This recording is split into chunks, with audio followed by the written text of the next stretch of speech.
Hi, welcome to my studio. Let me show you around. My studio is in the center of Mechelen, a small city in Belgium. People who walk by can take a look at the items I put on display at the shop window and see how I create my jewelry, because my studio is right there. I know a lot of people dream about a studio like this. I know I did a few years ago. And I also know that I'm still not there when it comes to all the machinery and tools that are still on my wish list. I get a lot of questions about what tools and machines you need to start making jewelry. That is a hard question to answer because it totally depends on how you work, what your favorite techniques are.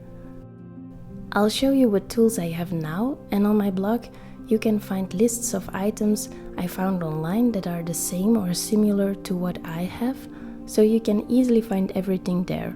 The link is in the description. So first off, my bench is made from kitchen top with the typical half-round cutout, and I put a bench skin under the cutout to make sure that I catch as much silver and gold filings, scraps and dust.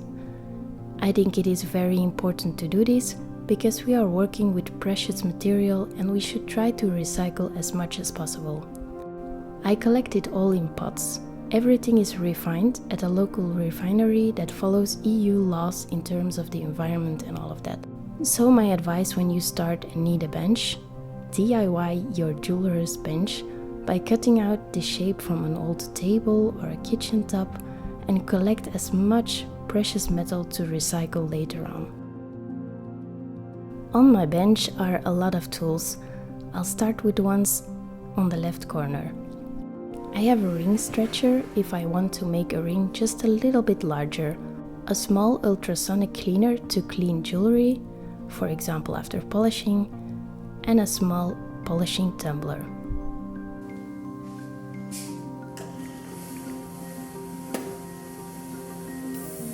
Also at this side, you can see my super old second or maybe even third hand kiln. I have just some very basic enamel tools and some samples of enamel powder.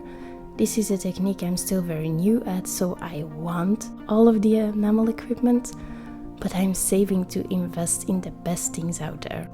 Above those machines are files and hammers and measuring tools and saw frames. Why do I have more than one saw frame?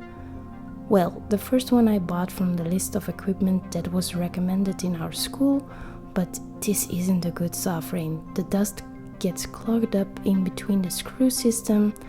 I just don't like this saw frame.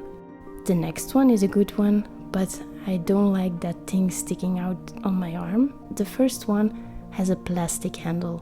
The third saw frame is a new concept saw frame and has a wooden handle just like the second one. I would always recommend a wooden handle. It just feels better. I really like this third saw frame. It is lightweight, saw blades barely break because it is way easier to get the right tension. This is not sponsored, I just love this saw frame. I still use the old saw frames, for example to cut in wax, because for wax you need twisted saw blades. I use a flex shaft for drilling, polishing and all of that. I call this guy Rudy, by the way. I really like that I can control it with my foot, because I don't like the ones you have to turn on or off by hand. I always imagine, what if your hair gets stuck? Or what if you're drilling in your finger? Or what if you just make a mistake? When something like that happens, my reflex is to pull my foot up immediately, while I think it's more difficult to turn off the button of a machine in a situation like that. Maybe this sounds silly to you, I don't know, but I like that this feels safer to me. This Durson rolling mill is one of the items I got second hand. I would never have been able to buy this brand new at the time I got it. So that's another tip, look for second-hand tools and machines. Maybe search for local metal or goldsmith groups on Facebook, for example, and ask them where you can find second-hand tools in your region. There are even some groups specific for selling second-hand jewelry tools here in Belgium and the Netherlands. Perhaps you can find one where you live or create one yourself. Next, I have a wax mold injection machine and some wax carving tools. I want to make a small series later this year about working with wax and some other casting techniques to create jewelry, so if you have questions about that, drop them in the comments below or contact me.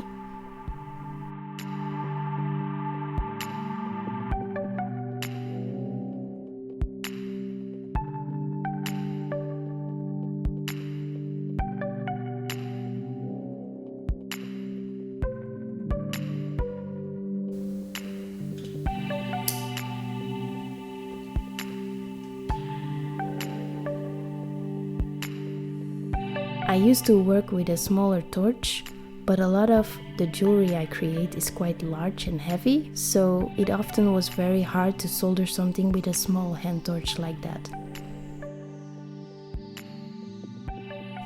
This is a trick I found on Andrew Barry's YouTube channel.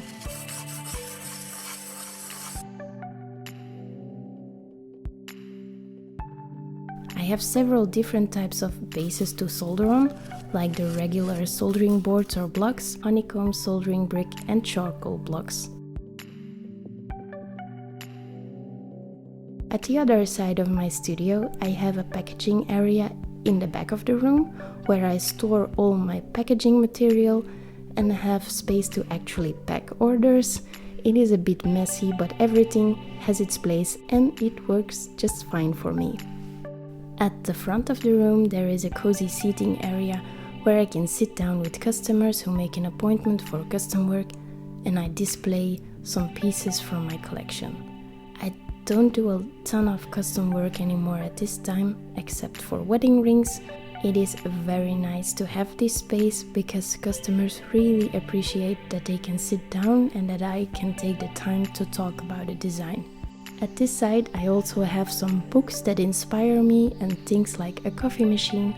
I don't drink coffee, so I only have it here for my customers and for when my mom is here. My mom helps me with my paperwork, which brings me to my office. It is in the room behind the studio. Let me know in the comments if you're interested in seeing an office tour. So that was it, or yeah, I forgot one thing. In the room next to my office, I have running water, and that's also where my pickle pot is, if you're wondering.